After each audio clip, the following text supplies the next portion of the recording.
Good morning student. आज हम new chapter start करने जा रहे हैं, चैप्टर 6, ठीक है, जिसमें है सेंट्रल गवर्नमेंट। तो सेंट्रल गवर्नमेंट और इसके जो है पार्ट्स हम रीड करेंगे। तो स्टार्ट करते हैं हम। आपको जो है मैं जैसे बताता जाता हूँ वैसे आपको नोट्स बनाने हैं, बहुत ही इम्पोर्टेंट है ये। तो द स्टेट, अब यहाँ पर स्टेट की डेफिनेशन दे रखी है, यहाँ पर दे रखा है कि meaning and definition of government, यानी गवर्नमेंट की क्या मीनिंग है, उसकी डेफिनेशन क्या है। तो सबसे पहले स्टेट के बारे में। स्टेट का मतलब यहाँ जो है an abstract concept which is an intangible, यानी ये कह रहा है कि एक एब्स्ट्रैक्ट है यानी अमूर्त है, ठीक है, एक कॉन्सेप्ट है ये। और इंटेंजिबल यानी जिसको हम छू नहीं सकते हैं वो है। और इनविजिबल जो है कि दिखाई नहीं देता है, एक ऐसा इंस्टीट्यूशन है, संस्थान है।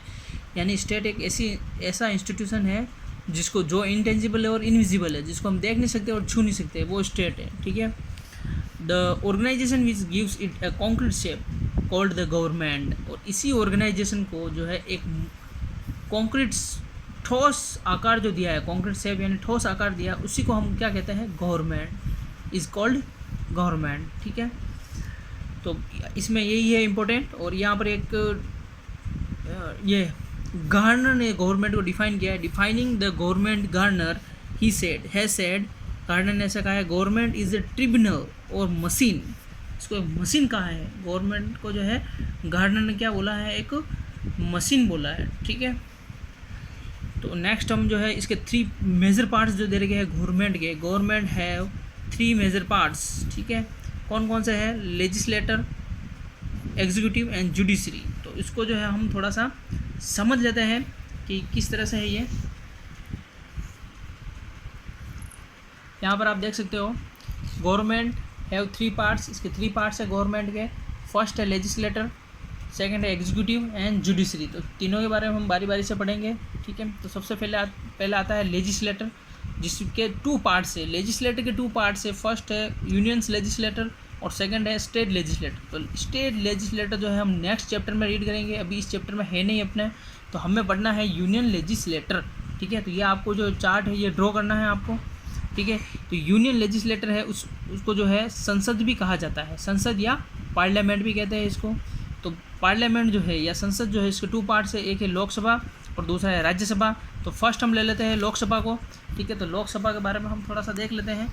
लोकसभा जो है उसको हाउस ऑफ पीपल भी कहा जाता है, ठीक है। हाउस ऑफ पीपल यानी लोगों का हाउस, लोअर हाउस कहा जाता है। राज्यसभा को कहते हैं अपर हाउस और इसको कहते हैं लोअर हाउस।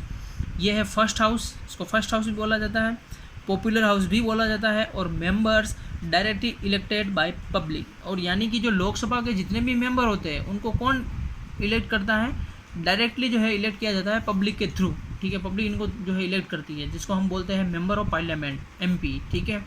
तो लोकसभा के जो है डायरेक्टली इलेक्ट होते हैं पब्लिक के through.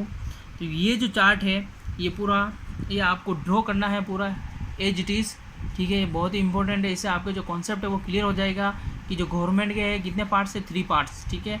Legislator, executive and judiciary. Union legislator और स्टेट लेजिस्लेटर के पार्ट हो गए 2, और यूनियन को संसद भी कहते हैं या पार्लियामेंट, और लोकसभा और राज्यसभा। राज्यसभा के बारे में अभी हम नहीं पढ़ रहे हैं, थोड़ी बाद में पढ़ेंगे, लेकिन अभी हमें पढ़ना है लोकसभा के बारे में। तो ये आप यहाँ पर लोकसभा के बारे में थोड़ा सा बताया है कि इसको क्या क्या कहा जाता है इसका, ठीक है। अब थोड़ा सा इधर देख लेते हैं इसको, वही चीज़, ठीक है। लेजिस्लेटर, एग्जीक्यूटिव और जुडिशरी जो गवर्नमेंट के 3 मेजर पार्ट्स है। लेजिस्लेटर जो है वो सबसे फर्स्ट आता है इन तीनों में से। और लेजिस्लेटर में जो है 2 लेवल से इसके, फर्स्ट यूनियन और सेकंड जो है वो स्टेट लेजिस्लेटर है, जिसको संसद या पार्लियामेंट भी कहा जाता है। और आर्टिकल 79 में जो है ये अपने कॉन्स्टिट्यूशन है उसके आर्टिकल 79 में ऐसा लिख रखा है, संसद के बारे में या पार्लियामेंट के बारे में लिखा है, ठीक है। तो the president and the 2 houses and these would be named Lok Sabha, यानी कि जो प्रेसिडेंट, इसके जो 2 हाउसेज है वो जो दो हाउस है वो है लोकसभा एंड राज्यसभा, ये मिलकर के क्या बनते हैं, लेजिस्लेटर। यानी लेजिस्लेटर में कौन कौन आता है, ठीक है, प्रेसिडेंट, 2 हाउस है लोकसभा एंड राज्यसभा और प्रेसिडेंट, ठीक है। ये तीनों जो है इसके पार्ट्स हैं। Thus the collective name of the 3, the president, Lok Sabha and Rajya Sabha is called parliament. जैसे कि अभी मैंने बताया है, सेम वही बात है। पार्लियामेंट जो है संसद, ठीक है। तो पार्लियामेंट के अंदर क्या क्या आएगा, प्रेसिडेंट आएगा, और पार्लियामेंट के दोनों हाउसेस, ठीक है, कौन कौन से, लोकसभा जो कि लोअर हाउस है, ठीक है, लोअर हाउस या हाउस ऑफ पीपल, लोकसभा, और राज्यसभा, ये दोनों जो है दोनों हाउस और प्रेसिडेंट पार्लियामेंट के ही पार्ट है, ठीक है।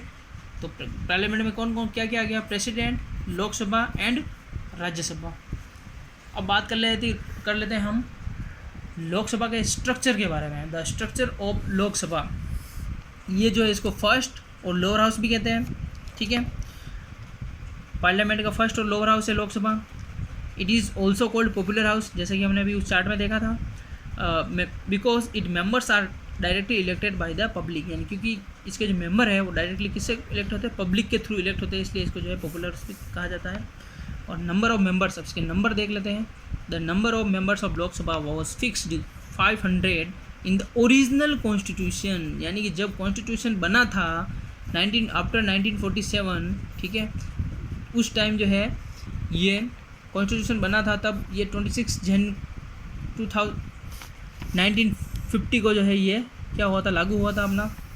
तो ये जो है कॉन्स्टिट्यूशन बना उस टाइम टोटल 500 सीट्स जो थी वो लोकसभा में फिक्स थी, ठीक है।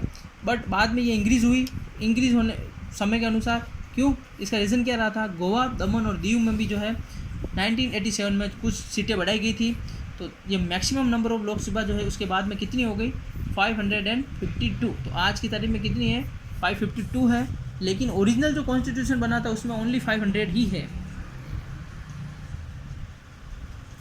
तो 530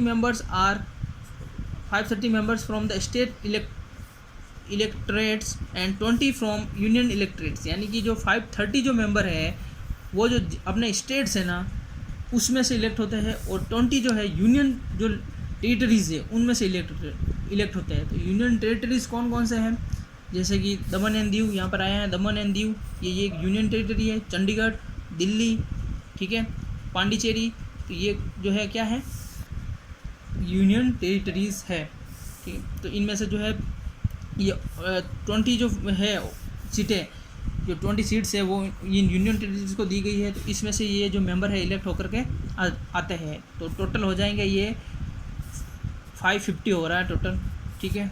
और 2 सीट जो है वो रिजर्व रखी गई है, जिसको नॉमिनेट करता है प्रेसिडेंट। यहाँ पे लिखा है the president can nominate 2 members for Anglo Indian community, यानी इसमें 2 और मेंबर जो है इंक्लूड कर दें, जिसको प्रेसिडेंट क्या करता है, नॉमिनेट करता है प्रेसिडेंट, ठीक है। तो टोटल हो जाएगी 552 सीट्स, ठीक है। तो ये इसका पूरा सिस्टम है। 530 जो है वो किससे है, स्टेट से, स्टेट के मेंबर, और 20 जो है वो कौन सी है, वो यूनियन टेरिटरीज से जो मेंबर है उनसे इलेक्ट होकर आते हैं। तो 530 और 20 स्टेट के यूनियन के मिलाकर 550 हो गए, और प्लस 2 जो है 2 मेंबर्स जो है कौन, प्रेसिडेंट इनको इलेक्ट करता है। अब देख लेते हैं इसका election.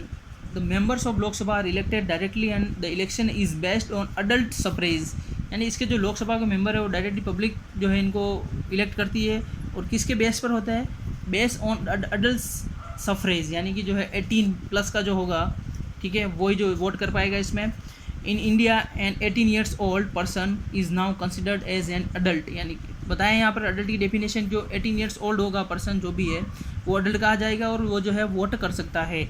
All the constituencies of Lok Sabha are kept for single membership, यानी कि जितने भी कॉन्स्टिट्यूंसीज जो है, यानी कि चुनाव क्षेत्र जो है वो जो है सिंगल मेंबरशिप के ऊपर जो है रखे गए हैं।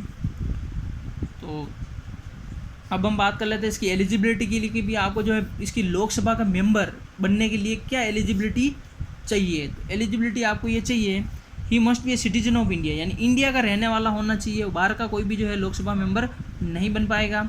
ही must have completed age of 25 years, यानी जिसको मेंबर बनना है लोकसभा का, एमपी बनना है, वो उसकी 25 ईयर्स मिनिमम एज उसकी होनी चाहिए, ठीक है। इससे कम होगी तो वो नहीं बन पाएगा। He should not hold any office और प्रॉफिट अंडर द गवर्नमेंट और इंडिया और एनी स्टेट गवर्नमेंट, यानी किसी भी वो स्टेट गवर्नमेंट या इंडियन गवर्नमेंट में जो है लाभ के पद पर नहीं होना चाहिए, यानी प्रॉफिट के जो है पोस्ट पर नहीं होना चाहिए, मतलब यानी गवर्नमेंट जॉब पर नहीं होना चाहिए। वो अगर है तो उसको जो है वो छोड़ना पड़ेगा, तभी जा करके वो जो इसका मेंबर बन सकता है। He should not be bankrupt, वो जो है बैंक करप्ट नहीं होना चाहिए, यानी उसको बैंक ने दिवालिया घोषित नहीं किया हो, यानी कि बैंक से लोन लिया इसने और वापस चुकाया नहीं, उसको बैंक करप्ट कहता है, ठीक है।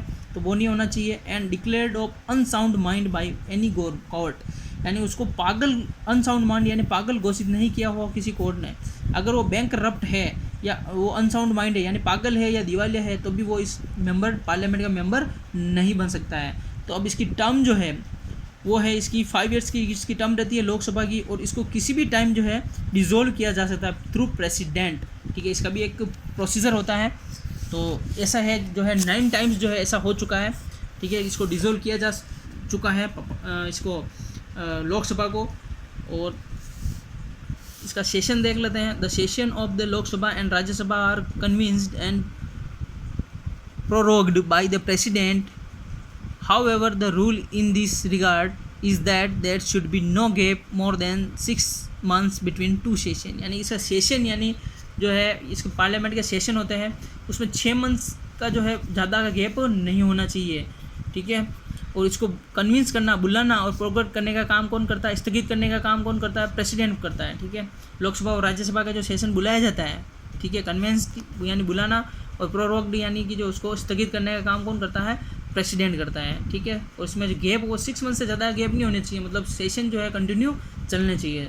तो फ्रेंड्स आज के लिए इतना ही। कल जो हम देखेंगे ऑफिस बियरर्स ऑफ लोकसभा, ठीक है। तो इसके जो ऑफिस बियरर्स में कुछ जो है कहने का मतलब है कौन कौन से पदाधिकारी होते हैं, पोस्टें होती है, वो देखेंगे हम कल। तो आज के लिए इतना ही, थैंक यू।